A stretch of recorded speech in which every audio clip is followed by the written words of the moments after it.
நண்பர்களுக்கு வணக்கம். இன்றைக்கி நம்ம எங்கே வந்து பார்த்தீங்கன்னா கருமலை பிரம்மகிரி ஐயாசாமி கோவிலுக்கு தான் வந்திருக்குங்க. பின்னாடி பார்த்தீங்கன்னா ஒரு பிரம்மாண்டமான சிவன் உருவச்சிலை உங்களுக்கு தெரியும்.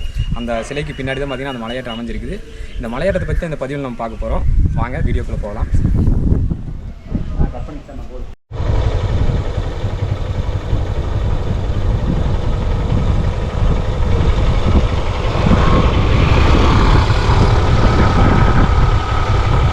இந்த கோவிலுக்கு எப்படி போகிறதுன்னு பார்த்தீங்கன்னா, கோவைப்புதூர் பக்கத்தில் புதுசாக ஒரு பைபாஸ் ஓப்பன் பண்ணாங்க. அதில் அப்படியே மேக்க போயிட்டே இருந்தீங்க, தீத்திப்பாளையம் அப்படிங்கிற ஒரு ஊர் வரும்.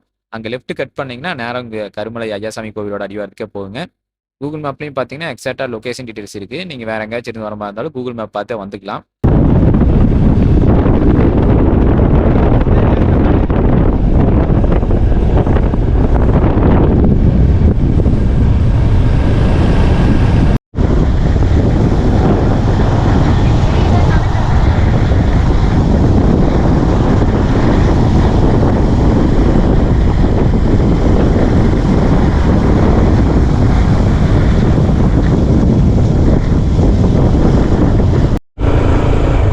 நீங்கள் இன்னொரு சிவன் கோயில் சொன்னீங்களா அடிவாரத்தில்?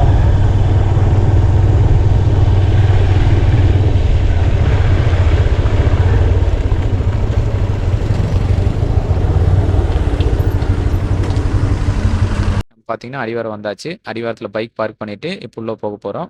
இதுதான் பார்த்தீங்கன்னா கோவிலோட நுழைவாயில். ஒரு பெரிய ஆர்ச் ஒன்று இருக்கும். அது வழியாக உள்ளே போனோம்னா அடிவாரத்துலேயும் ஒரு கோவில் இருக்கும். நம்ம பார்த்தீங்கன்னா அந்த கோவிலுக்கு பின்னாடி மலையேற்றம் பண்ணி மேலே இருக்கிற கோவிலுக்கு போக போகிறோம்.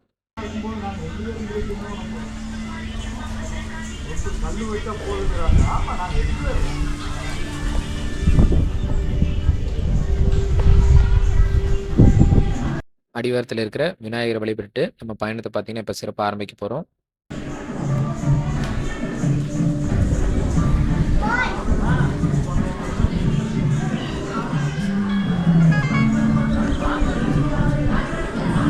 அப்படியே கொஞ்சம் இடதுபுறம் நடந்து வந்தோம்னா இங்கே பார்த்தீங்கன்னா ஒரு பிரம்மாண்டமான சிவன் உருவச்சிலை பதிச்ச மாதிரி ஒரு சிறிய கோவில் இருக்குங்க.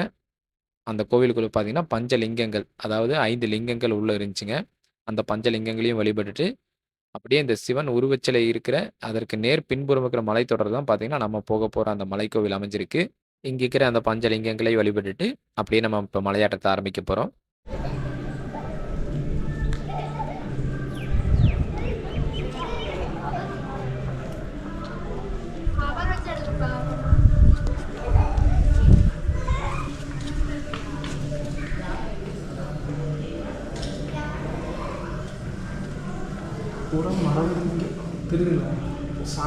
இந்த சிலைக்கு பின்னாடி அப்படியே நடந்து வந்தோம்னா ஒரு தடம் ஒன்று இருக்குங்க. அந்த தடத்தில் நடந்து போனோம்னா கொஞ்சம் தூரத்தில் ஒரு மண் தடம் மாதிரி வரும். அந்த பாதையில் அப்படியே போயிட்டே இருக்கலாம். ஒரே பாதை தான்.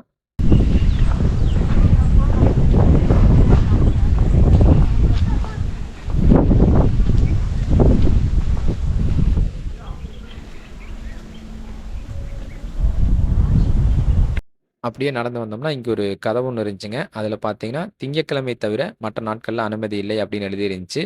சப்போஸ் நீங்கள் மற்ற நாளில் வந்தீங்கன்னா இந்த கதவு இருக்கிற இடத்து வரைக்கும் வர முடியும். இதை தாண்டி நீங்கள் மலையாட்டம் பண்ண முடியாது. அடிவாரத்தில் இருக்கிற கோவிலில் மட்டும் சாமி கும்பிட்டு போகிற மாதிரி இருக்கும்.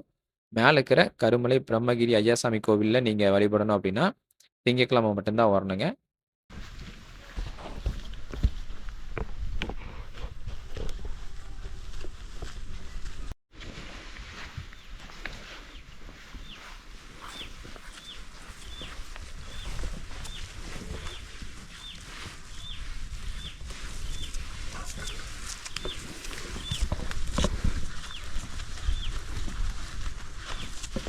இந்த மலையேற்றத்தை பற்றி சொல்லணும்னா முழுவதுமே பார்த்தீங்கன்னா அந்த பாறைகளால் ஆன படிக்கட்டு போல் இருக்கும். அதில் தான் நம்ம ஏறி போகிற மாதிரி இருக்கும். முழுவதுமே செங்குத்தாக தான் இருந்துச்சு.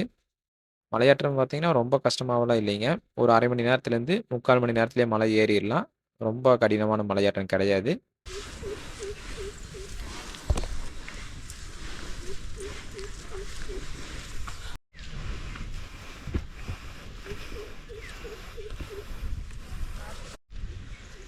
மலையேற்றம் பார்த்தீங்கன்னா போக போக கொஞ்சம் நல்லாவே செங்குத்தாக போகுது. முழுவதுமே பார்த்தீங்கன்னா இந்த பாறைகள் தான் இப்போ வரைக்கும் நம்ம பார்த்துருக்குறோம். கடைசி வரைக்கும் இப்படி தான் இருக்கும்னு நினைக்கிறேன். போய் பார்க்கலாம். வாங்க தொடர்ந்து பயணிக்கலாம்.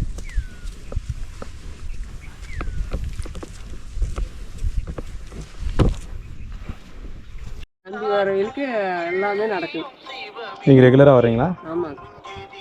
திங்கக்கிழமை இருந்தால் விடுவாங்களாங்க்கா? ஆமாம், திங்கக்கிழமை எடுத்து இங்கே பூஜையாங்க, அப்புறம்லாம் கீழே தான். அடிவாரத்தில் மட்டும்தாங்க. திங்கக்கிழமை தான் மேலே வருவாங்க, சரி சரிங்க. பூஜையாக இருக்குது. அப்புறம் சித்ரா பௌர்ணமிக்கு தான் சாமி நல்லா ஒரு விசேஷம். சரிங்க சரிங்க. இதுக்கு மேலே பிரம்மகிரி மலை விற்கிது, அங்கே கொடியேற்று போவாங்க. அங்கே இந்த கோயிலுக்கும் மேலேங்களா? ஆமாம், சரி சரிங்க. சித்ரா பௌர்ணமிக்கு மட்டும். சித்ரா பௌர்ணமிக்கு நல்ல இதை விட சிறப்பாக இருக்கும். சரி சரிங்க. நல்லா சக்தி வாய்ந்த சாமி, நம்ம நினச்சது நடக்கும் கண்டிப்பாக.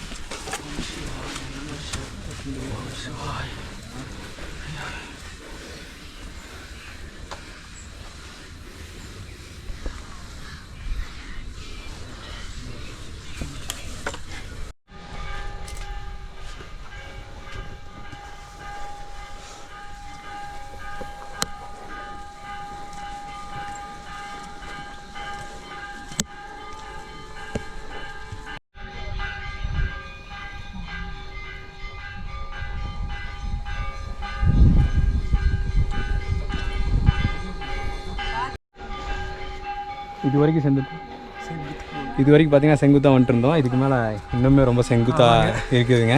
இருங்க காட்டுறேன். போய் ரொம்ப டஃப்பாக இருக்குதுங்க.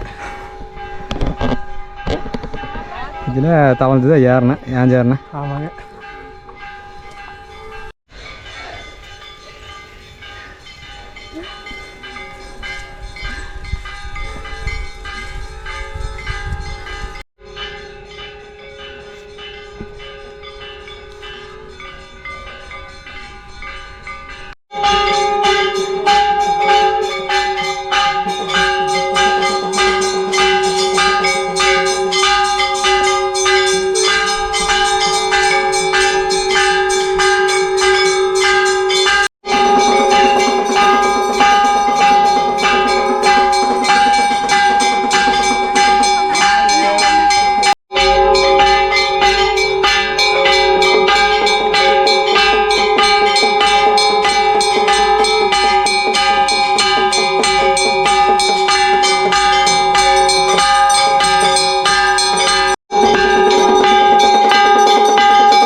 பார்த்தீங்கன்னா இப்போ கருமலை ஐயாசாமி கோவிலில் சாமி கும்பிட்டு கீழே வந்தாச்சுங்க. மேலே பார்த்துட்டிங்கன்னா மொபைல் ஃபோனு கேமரா எதுக்குமே அனுமதி இல்லை.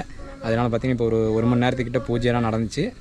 அங்கே பார்த்தீங்கன்னா அமைதியாக பேசாமல் எல்லாம் இருக்கணும்னு சொன்னாங்க. அருள்வாக்கெல்லாம் சொன்னாங்க. எல்லாம் கேட்டுட்டு இப்போ தான் கீழே வரோம். மற்றும் ஒரு நல்ல பதிவில் உங்களை எல்லாம் சந்திக்கும் வரை உங்களிடமிருந்து வரை இப்போ நான் உங்கள் பாட்டின் டிராவலர் சிவா மற்றும் நம்ம ஆன்மீக தலைவர் சேகரண்ணன். இன்னொரு சந்திப்பு. டாடா, பாய் பாய்.